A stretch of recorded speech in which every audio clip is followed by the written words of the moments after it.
어서 오십시오. 안녕하십니까. 안녕하세요. 새해 복 많이 받으십시오. 새해 복 많이 받으십시오. 대표님 오늘 보니까 네. 공교롭게 딱 취임하신 지 140일 되셨더라고요. 네. 당대표로서 140일 어떠셨는지 잠깐 먼저 좀 들어보겠습니다. 저는 지금 말씀하시니까 이제 140일 지난 것 같은데 네. 몇 년 지난 것 같습니다. 일주일 같은 하루, 뭐 한 달 같은 하루를 계속 보내고 있습니다. 예.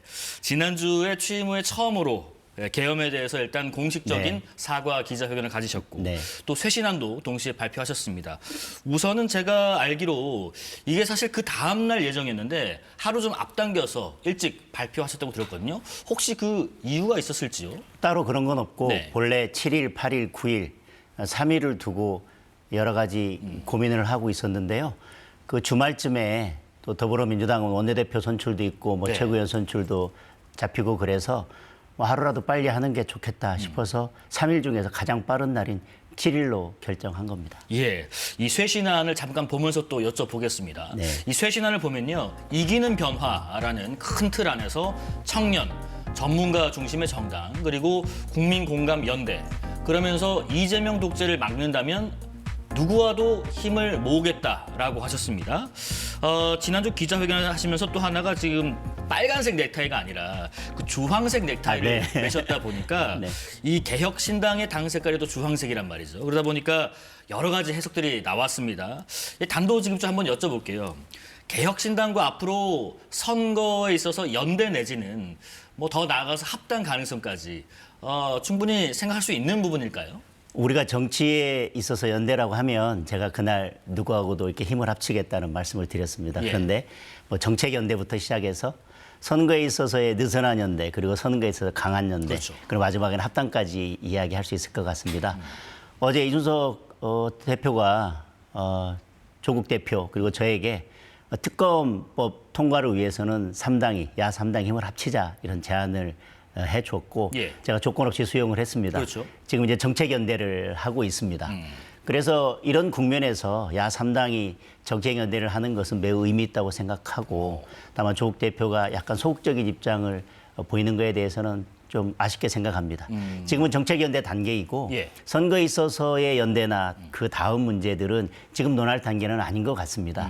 선거에 있어서 연대는 그 연대가 시너지를 내야 되고 그렇죠. 국민에게 감동을 주는 방식이어야 되고 또 지방선거는 이게 한 명을 뽑는 게 아니라 각 지역별로 여러 사정들이 다르기 때문에 지금 여러 사정들을 보면서 선거에 대한 연대는 차차 논의를 할 부분이고 지금은 야당이 힘을 합쳐서 특검법을 통과시킨다거나 아니면 거대 여당의 폭주를 막아내는데 어쨌든 정책 연대에 힘을 합치고 있습니다. 물론 뭐 개혁신당의 입장도 물어봐야겠습니다만은 향후에 느슨한 현대 혹은 강한 연대 상상력을 굳이 배제하진 않겠다. 뭐 여러 가지 가능성을 열어두고 예. 있는 것이고 네. 뭐 그날도 제가 계속 이제 빨간색만 매다 보니까 예. 오늘은 좀 다른 색깔을 매자 그래서 주황색 넥타이를 택했습니다. 예, 그 말씀하신 것처럼 통일교 특검 또 공천 헌금 수수 특검 관련해서 이준석 대표가 야3당 연석회의를 제안을 했죠. 또 응하시기로 하셨고 네. 일단은 조국 혁신당 측에서는 거절하는 상태인데 뒤에 뭐 이준석 대표도 출연 예정입니다만은 일단 두 분 만남은 뭐 오늘 내일 모레 혹은 이 방송 이후 언제 가지실 예정이신지요? 오늘 입장으로 보면 조국 대표는 여기에 이제 소극적인 입장을 보이는 것 같습니다. 네. 근데 이게 미룰 수 있는 사안이 아니고 계속 이러다가 증거는 증거대로 사라지고 경찰의 수사는 제대로 이루어지지 않을 것이기 때문에 최대한 빨리 만나서 어떻게 이 문제를 풀어갈지에 대해서 이준석 대표와 두 명이서라도 이 논의를 최대한 빨리 이어나가도록 하겠습니다. 예. 한 가지만 더 말씀드리면 오늘 그 통일교 특검법안이 국회 법사위, 안건조정위 차원에서 일단 민주당 위원들 주도로 보류가 됐단 말이죠. 네. 만약에 특검 연대를 위해서 이 향후에 계속해서 좀 국민의 의견대로 좀 늦어지거나 좀 처진다면 특단의 조치, 뭐 예를 들면 뭐 공동 단식 투쟁도 있을 수 있죠. 그런 조치도 이어질 수가 있나요? 빠른 시간 안에 이준석 대표와 만나서 향후 이 문제 특검법을 관철하기 위해서 어떻게 연대해서 공동 대응할지 지금 말씀하신 특단의 조치까지를 포함해서 빠르게 논의를 하려고 하고 있습니다. 예. 자, 한동훈 전 대표 얘기 잠깐 좀 해보겠습니다. 보수 일각에서는 뭐 그런 얘기도 일부 나옵니다. 한 전 대표에게 좀 사과하면서 함께 가는 것이 어떻겠냐.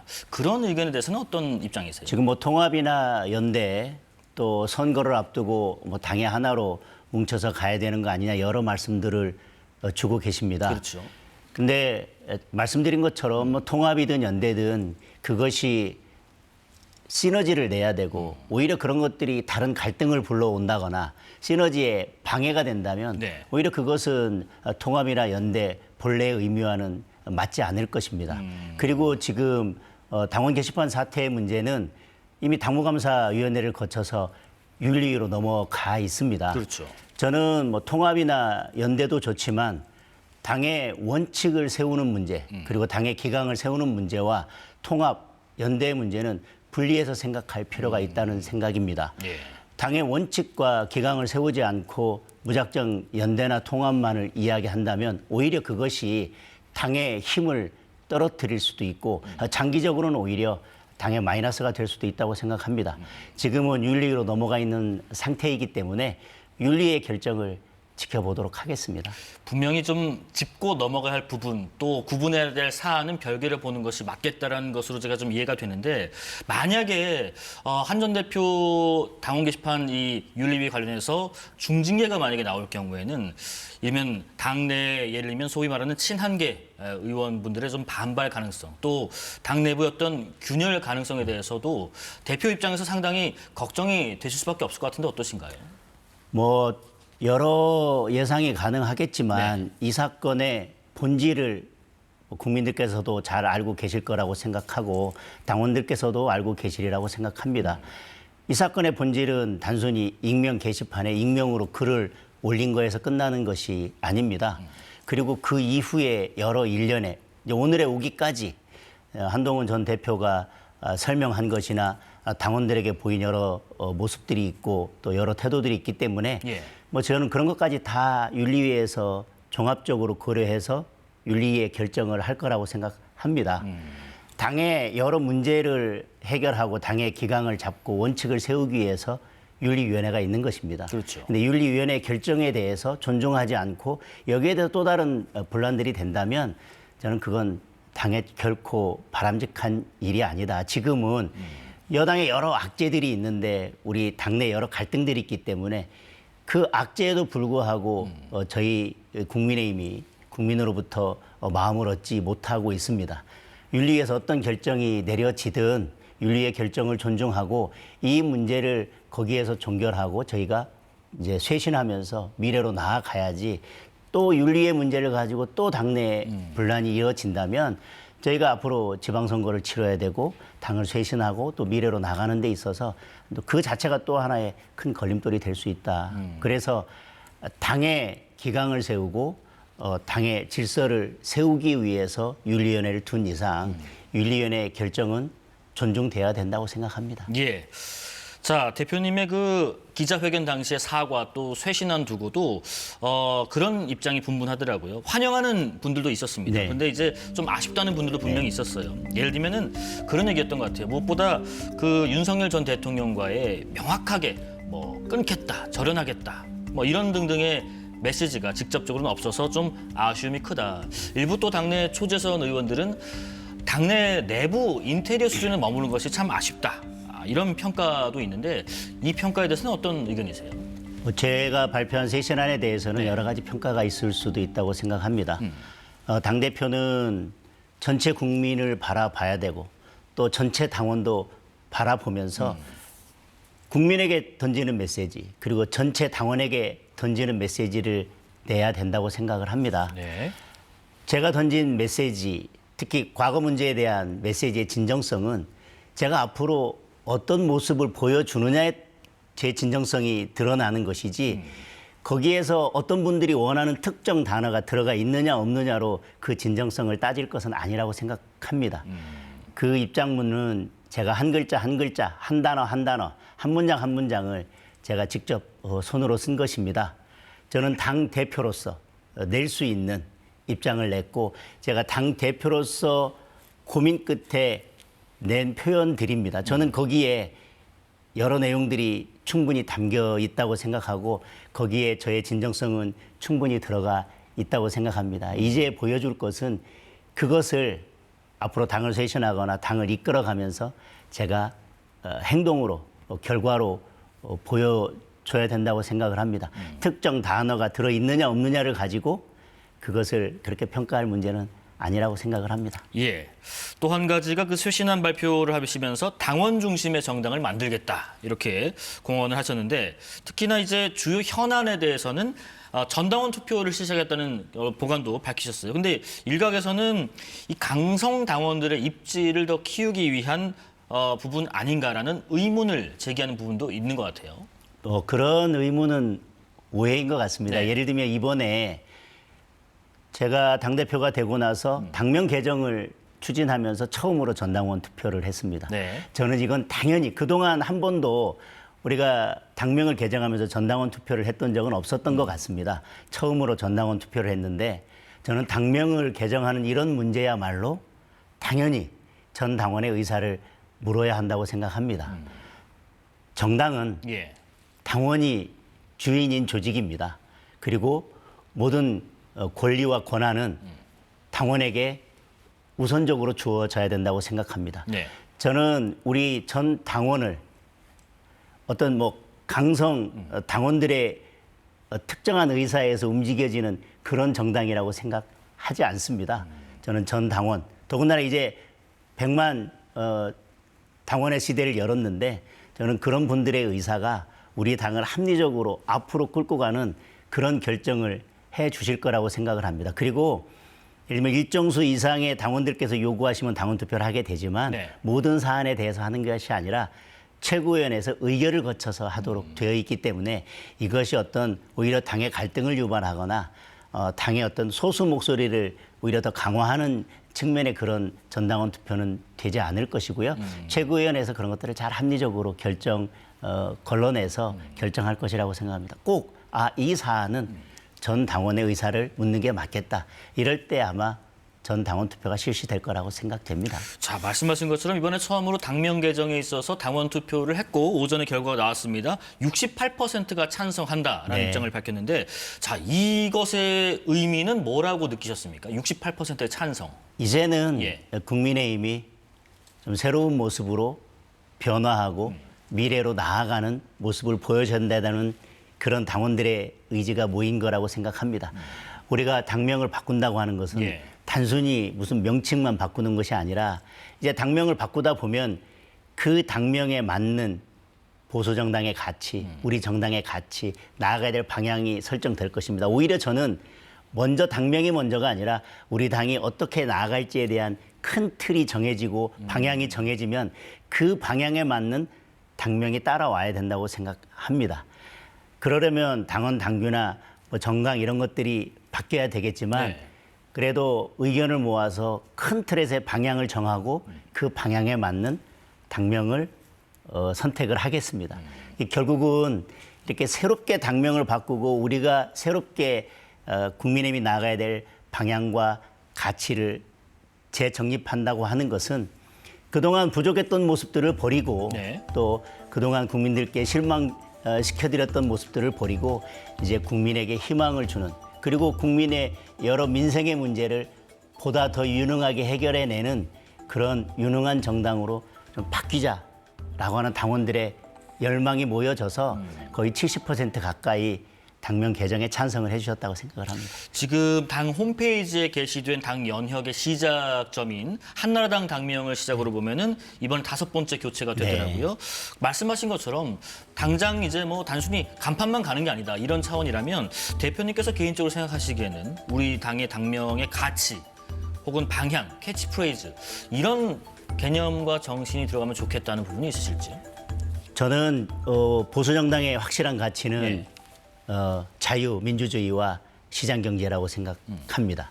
그리고 그 어떤 경우에도 보수정당은 안보에 있어서 확고한 입장을 보여왔습니다.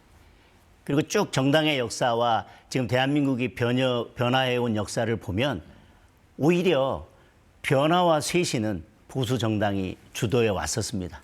시대를 바꾸고 혁신하는 그런 노력들은 보수정당에서 더 해왔다고 생각합니다. 네. 우리가 보수정당의 가치를 정립한다고 해서 자유민주주의나 시장경제 같은 안보와 같은 핵심 가치를 버릴 수는 없지만 그렇다고 해서 변화와 혁신에 우리가 더디거나 무감각한 것이 아니라 오히려 시대를 바꾸고 시대를 주도해가는 변화와 혁신에 있어서는 더 민감하게 움직일 것입니다. 그런 가치들을 담아서 당명에도 그리고 당원 당규에도 담아내도록 하겠습니다. 예를 들면 복지 문제에 있어서도 예. 연금 문제나 이런 복지 문제에 있어서도 보수정당에서 늘 새로운 전기를 마련해 왔습니다. 박정희 대통령께서 추진하셨던 5개년 계획을 보더라도 마지막 5개년 계획은 결국 복지의 문제였었습니다. 아마 그런 5개년 계획까지 잘 추진됐더라면 보수정당에서 복지의 문제까지도 다 그 기틀을 마련했을 것입니다. 그래서 보수정당의 가치는 그대로 지키되 정책 중심의 유능한 정당으로 나아가고 그리고 시대의 변화와 맞는 변화와 혁신은 주도해가는 정당의 면모를 갖출 수 있도록 당의 이름도 그리고 당의 방향도 재정립하겠습니다. 색깔도 바뀔 수 있나요? 색깔은 당명을 보면 그냥 좀 이제 그 당명과 색깔이 조화를 이뤄야 되기 때문에 그런 것들은 전문가에게도 맡기고 많은 분들의 좀 의견을 들어보도록 하겠습니다. 알겠습니다. 여러 여론조사 관련된 이야기 잠깐 해볼게요. 여러 여론조사에서 지금 국민의힘이 한 20%대 안팎의 그 박스권에 지금 갇힌 상황입니다. 물론 몇몇 여론조사에서는 민주당과 격차를 많이 좁힌 것으로 지금 나오는 것도 있습니다만은 사실 최근에 그 계엄 사과 또 쇄신안 발표가 일단은 이 여론조사에는 반영되지 않은 결과긴 합니다만 앞서 잠깐 언급하신 것처럼 민주당의 어떤 소위 말하는 악재가 지금 연이어 터지는 상황에서도 국민의힘이 반사이익조차 잘 못 보는 것 아닌가라는 비판들이 있습니다. 이런 지적에 대해서는 어떤 의견이세요? 우선은 예. 국민께 죄송하고 당원께 죄송합니다. 겸허히 성찰하고 우리가 어떤 점을 돌아봐야 될지에 대해서 좀 더 돌아보고 고민하겠습니다. 그런데 예. 아직은 정권 초기이고 대통령의 지지율이 일정 수준을 버텨주고 있기 때문에 대통령의 지지율과 여당의 지지율은 연동돼 있지 않습니까? 그리고 저희는 그 상대편에 있는 것이고 대통령의 지지율이 50%를 넘어서 60% 가까이 간다고 하면 대통령의 지지율이 중도층의 일정 부분을 민심을 대통령께서 잡고 있는 것입니다. 따라서 저희들이 그 민심을 뚫고 확장을 하려면 저희들이 확실한 정책 대안을 제시하거나 정부의 그리고 여당의 정책을 제대로 비판해야 되는데 그런 면에서 아직은 정권 초기이고 뭐 코스피가 일정 수준 이상을 유지하고 있고 또 뭐 외교 행보를 하면 거기에서 일정 정도 컨벤션 효과도 오지 않습니까? 예. 그래서 아직까지는 저희들이 부족한 점에 대해서도 잘 살펴봐야 되고 아직은 또 정권 초기이고 그렇기 때문에 여러 요인이 복합적으로 작용할 것이라고 생각합니다. 또 하나는 민주당 내에는 여러 악재가 있고 저희 당내는 그런 악재는 없지만 그 반대로 오히려 저희들은 내부 갈등이 있고 그 내부 갈등을 신속하게 빨리 해결해내지 못해서 계속 우리 내부의 목소리가 우리 당의 이미지를 국민들께 보여질 때 있어서는 제대로 하나로 뭉쳐서 여당을 제대로 견제하지 못하는 모습으로 비춰질 수 있어서 네네. 그런 것들도 저희에게는 또 하나의 마이너스가 아닌가 싶은 생각을 하고 있습니다. 다가올 선거 얘기 잠깐 또 해보겠습니다. 네. 뭐 지방선거도 있습니다만은 재보궐선거까지 좀 겹쳐서 말씀드려볼게요. 일단은 지역별 정당 지지율이 대체적으로 전통적인 강세 지역인 뭐 TK, PK 지역에서는 좀 앞서는 것으로 나타나고 있고 다른 지역에서는 민주당이 다소 앞선다라는 지금 여론이 좀 읽히고 있습니다.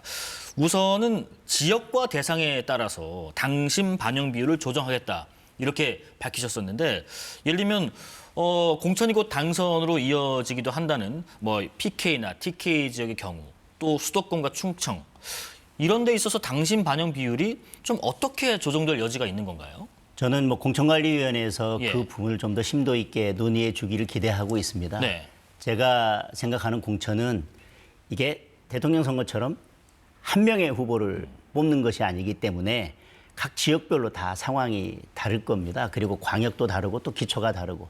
그래서 저는 이번 공천만큼은 반드시 이기는 공천이 돼야 된다. 근데 공천에 있어서는 여러 가지가 있을 겁니다. 예를 들면 뭐 경선이 있을 거고. 이런 외부에서 유능한 인재를 모셔와서 하는 전략 공천도 있을 공천이고요. 거고 네. 여러 후보 중에서 그래도 쇄신할 수 있는 뭐 이렇게 뭐 단수 공천을 할 수도 있고요. 아니면 뭐 전략 지역 그리고 박빙인 지역에 있어서는 저희들이 보다 경쟁력 있는 후보를 nem과 동시에 국민들의 관심을 모으기 위해서 뭐 오디션 방식으로 하는 공천도 있을 것이고 다양한 방식이 있을 것입니다. 공천관리위원회에서 그런 다양한 방식을 어느 지역에 어떤 대상에 적용할지에 대해서 또 심도 있게 고민을 해줬으면 좋겠습니다. 네. 그러나 그동안 당원과 일반 국민의 비율이 5대 5였는데 필요하다면 예를 들면 오디션 방식으로 한다면 그 비율이 오히려 일반 국민의 비율이 더 높아질 수도 있을 높아지겠죠. 것이고요. 네. 저는 그동안 당성을 강조해 왔고 당원들의 권리를 더 강화해 드리겠다는 약속도 드렸습니다. 그래서 오히려 당성을 강화하기 위해서 예비 경선에서는 저희는 오히려 당원 비율을 7대 3이든 8대 2든 높일 수도 있다고 생각합니다. 그러나 본선에서는 본선 경쟁력이 중요하기 때문에 원래 당원 당규로 돌아가서 5대 5로 할 수도 있고요. 예를 들면 기초의원이나 광역의원 같은 경우는 저는 당원을 비율을 높이고 일반 국민의 비율을 높이고 큰 차이가 없다고 생각합니다. 그런 경우에는 저는 오히려 당원 100%로 할 수도 있다고 생각합니다. 네네. 그래서 지역과 대상에 따라서 당성을 강화하고 당원의 권리를 더 강화해주는 방식으로 우리 공천을 하되 그러나 최종 목표는 이기는 공천이 돼야 된다. 네 가지 여러 방식 그리고 경선에 있어서도 지역별로 대상별로 또 예비 경선이냐 본 경선이냐에 따라서 그런 당심 비율을 달리할 수도 있고 저는 공천관리위원회에서 이길 수 있는 가장 최적의 그런 룰을 만들어 주기를 기대하고 있습니다. 예, 간략하게 그 재보궐 판도 좀 커졌습니다. 이번에 민주당 신영대 이병진 의원이 의원직을 잃게 되면서 더 커졌는데 재보궐 선거 전략은 지방선거 전략과 조금 다른가요? 재보궐선거 전략도 저는 예. 크게 다르지 않다고 생각합니다. 예. 저는 지방선거에서 이기려면 저는 크게 두 가지가 전제돼야 된다고 생각합니다. 그 지역에 맞는 우리가 보다 더 공감을 얻을 수 있는 공약과 정책으로 승부를 해야 되고 두 번째는 국민들께 감동을 줄 수 있는 인적 쇄신 그리고 희생이 있는 국민들께 감동을 줄 수 있는 그런 공천이 돼야 된다고 생각을 합니다. 저는 그 두 가지에 있어서는 재보궐선거나 지방선거가 크게 다르지 않다고 생각하고 있습니다. 예.